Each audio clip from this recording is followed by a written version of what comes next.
روش باش گهدار و بینرین بویر اف ام بریا پیلا اف ام 103.5 جه قامشلو در دوراوی هن لما گهدار دکن بریا وشانا زندی یارو پلا ازگهل سر فیسبوک بویر عربی هن لما تماشا دکن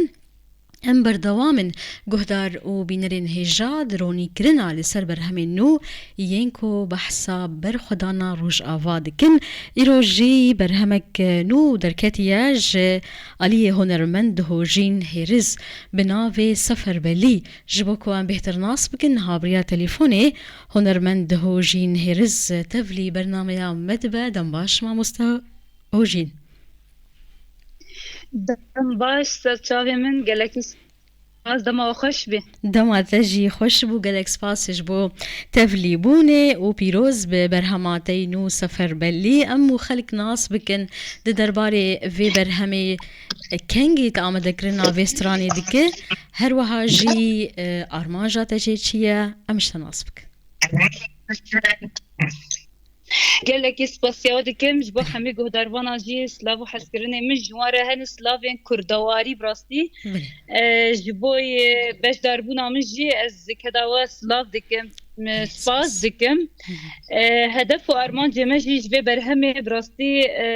ادی پفتونه که گلکی گران ایریش قرکرن لسر همی گل کرد بطایبت تینه کرن جروجاوای کردستانی ولهذا ورين كردستاني أفيريش دجمني هوفانا جهر آلياده ام بيجن كومبلو يكي ناف دولتي هاتا تشكرن لسر فين إرادة جالي كرد تاني تي هدف گرتن دخازن كردان تنبكن كردان بقلينن كردان نهيلن لجيهاني كردان دترسنج برگوه جهاز و جسارت کردان دترسن براستی جبرگو چروز کا شورش روجاوای کردستان جاره کیدن خو زندی کر برحه چروز کا 2011 جاره کیدن هات هوله و بشرکی دجوار به دستک داینا امریکا دستک داینا ترکان هر وها حکومت شامی یا فاشیست لكن ادي ماجي خاص دنافا في بيفازويدا ام برهمكي كردواري درخينن برهمكي بهذا خو او بكردين خو او بديروكا كردستاني ام زندي بكن وبيشكشي حمي كردي خو بكن وحمي جواكا خو يا كردواري بكن بلي ماموسا هوجين امو خلق ناس بكن گوتني ويستراني كي نويسانديه اوازاوي كي تشكريه هروها جي قالوا لك كودري هادي تومار كرين ودرهنا تياوي جي امشتا ناس بكن بله شخوا چکرنا کلیبه گوتن و آواز جی براستی او بخوا دروجات هاتی چکرن مدروجه که قید کریه و دروجه که مچوی کلیب جی کشاندین او ماموستمد موزیک هنرمندکی میه لأوروپا رودنه سلاف میشه گلک جبوناوی هنه کداوی سلاف دکتم اوی نویسان دیین گوتن موزیک چکرنه ماموسته طارق میرزا جی تومار کر الاستیدیو هر وها یگو کلیپ جیک شاندن موسته آلان بکس هر وها ایوان شیخه الباجار حسکه سلاوی میشش بوناوان براستی هم دکارم بیشم به رنگ یکی لزگین افر هم هاتا چکرن تنه ما خواستم مساج آخوا بگهینن گل خواه ایدی دجمن هاتیه بردری رابن به چک راکن به سفر بردی هر کس کوی شیار به جبو همی کردن ما یه دروی روجاوای کردستانی باشه سلاوی مجبو توان تیما کار ما مستبرین هیامه که جی برهمک دین باور مهکه برهمک بناوی فرماندار جی ده درخست بو ام ده درباره وی برهمی جی شناس بکن کرم بک بله او برهم جی شروانی می آزادی شخواد بندوات شرینه ده بون آرمانج جبرگو هگن او بونا و دمه و بنداف هاتبا قد کرن خلاص دبو او شروانی می هجا فرمانداری اما لو داره بونا سدم گوچون آستا شهادت تاگو او بنداف وره پاراستن جمع هات خواستن لسروان شروانی خواه فرماندارین خواه ام برهم چه بکن براستی او جیش خواه دوه هیوه دبو یعنی ندمك دريج بوها دركتن او برهم جيج بو هوالي مني الشهيد بون بله ما مستهوجين نها ام دبینن باش برهم درد کبن بحثا بر خدانا روش آوادکن و لهنگیا شروانین مدکن تچاوا ویلواهان دشوپین و دبین نخصم که هنرمندین جنجی باش بر همان در دخینن دویه ماهاند. بله خوا براستیجی جبرگو چما بر هم تینه در خستن جبرگو ام ایرو کرد هاتن آرما یعنی هاتن هدفا دجمن يعني او دجمن هوفانه يگو بالصالان گو ظلم و زورداری لسر پیشین مکرن لسر دیروکا کردان کن حتی روژا ایرو دخوازن کردان تنبکن لی هنرمند مجی یعنی بانگوازی همش بو همه هنرمندان دبیجم خواه یه هندره روژاوای کردستانی باش تخسیر نکرن گهشتن و مساجین براستی ام چه قاسی هنر خو کردی کردواری نتوی کرد ام زندگی بکن ام پشتگیری هیزه خو بکن پیشمرگین خواه گریلاین خواه یه پجه هزین جن ام چه قاسی یه بشه هروها هزین شنگانه ام هز بدنوانا شروان ما اگر هز نگرن جدنگ ما جدنگ هنرمندان و جسارتش دنگ هنرمندان نگرن هل بک منی کار برخوش بدن جبوه گرک ام مساج اخوه دریا هنری ده دبکو شروان نی شربن لی شروان بارگرانی لسر شروانان هنر برهمه خالق گرینگ راستی من جیوه بپرسیاد رونی آویت لسر مجارا کو برهم اریج بو گله لیج بو شروانان جی چقاسی گرینگ و بچرو لید لیز اف برهمین شورشگری نخاسم دی دماکو شرهبه بله شخوا بطایبت هنر ما کردی شخوا زنگینه شخوا زندی گلکی هجایم هنر هری خوش یا گدین گود چارچوبه ده پیواجویا ده بدرخستن پیواجویا کردان چه به لگوری و برهم بدرخستن او گلکی رول دلیزه او گلکی جیته گهدار کرن هر کردک جیل کوی داره بگودار دیگه راستی سر خوشی پی بلنده که یعنی ایرو سر کدا افد قومه گرک ام جواک خو پاش نکوین ام هنر خو پاش نکوین شربان خو پاش نکوین جبو کام کار وکو کرد خو بدن جیان کرن امی ببرهم خو و رولکی پرمزن گرک ام بلیزن و هلبت او برهم رولا خو پرهیه لسر شربانا لسر شبرين شرده لسر جواقا ما لسر كلمة راسي نهائي روج ام دبينن كلمة بسفربري رابونه لباشور كردستان لدربي ولات اوروبا لباكو رجلات لدما من بخاديت او ملت ما بحزارا بمليون كرد ما ايرو حتى 8 مليون كرد بالدنيا رجاوي كردستاني شبوه من خواست ببرهمه بمساجه بناوه گریلا پیشمرگه یپکه و یپجه و قرکرنا گوهاتی بزوه دریه رجاوی کردستانی بگینم همی گلن کردستانی بله سلام سری جیهانی ما مستهوجین و گهدار و بینرین ما خب شاندانین پرمزن ام پی پر سر فرازن و سر بلندن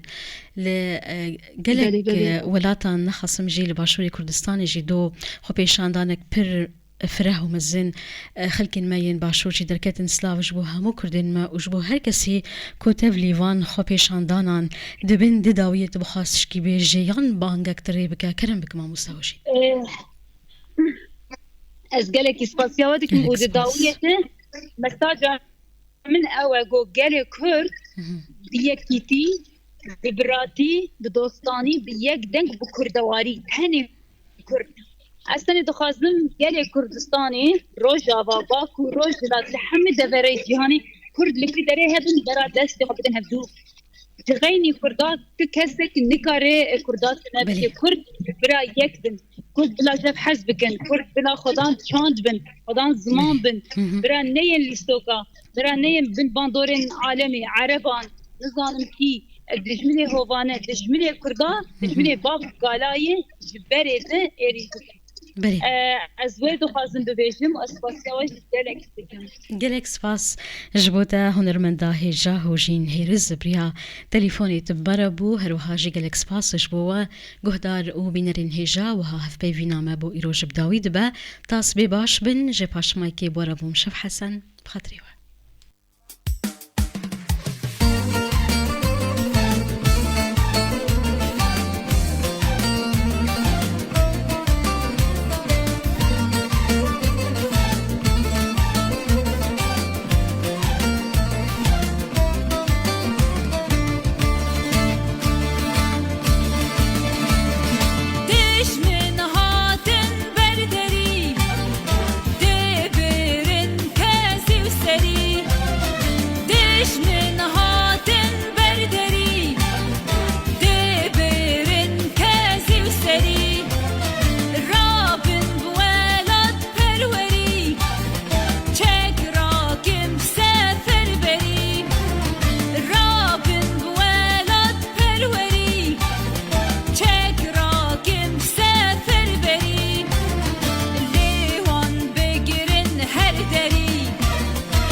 يا بكنا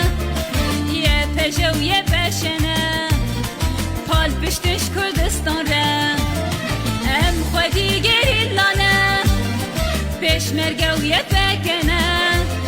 یه پژو یه بشنا پال بشتش کردستان را دشمن هاتن بردری دبرن کسی و سری دشمن هاتن بردری دبرن کسی و سری رابن بولاد پروری چک راکم سفر بری رابن بولاد پروری چک راکم سفر بری لیوان بگیرن هر دری بکشن گریب گری لیوان بگیرن هر دری بکشن گریب گری امل سر آخافنا بینانو آواخنا بینابو آلاخنا لهم کینش کوهاتنا ام کادوخ و مدینه هوری و میتانی گودینا مروانی و ایوبینا ام زدشتی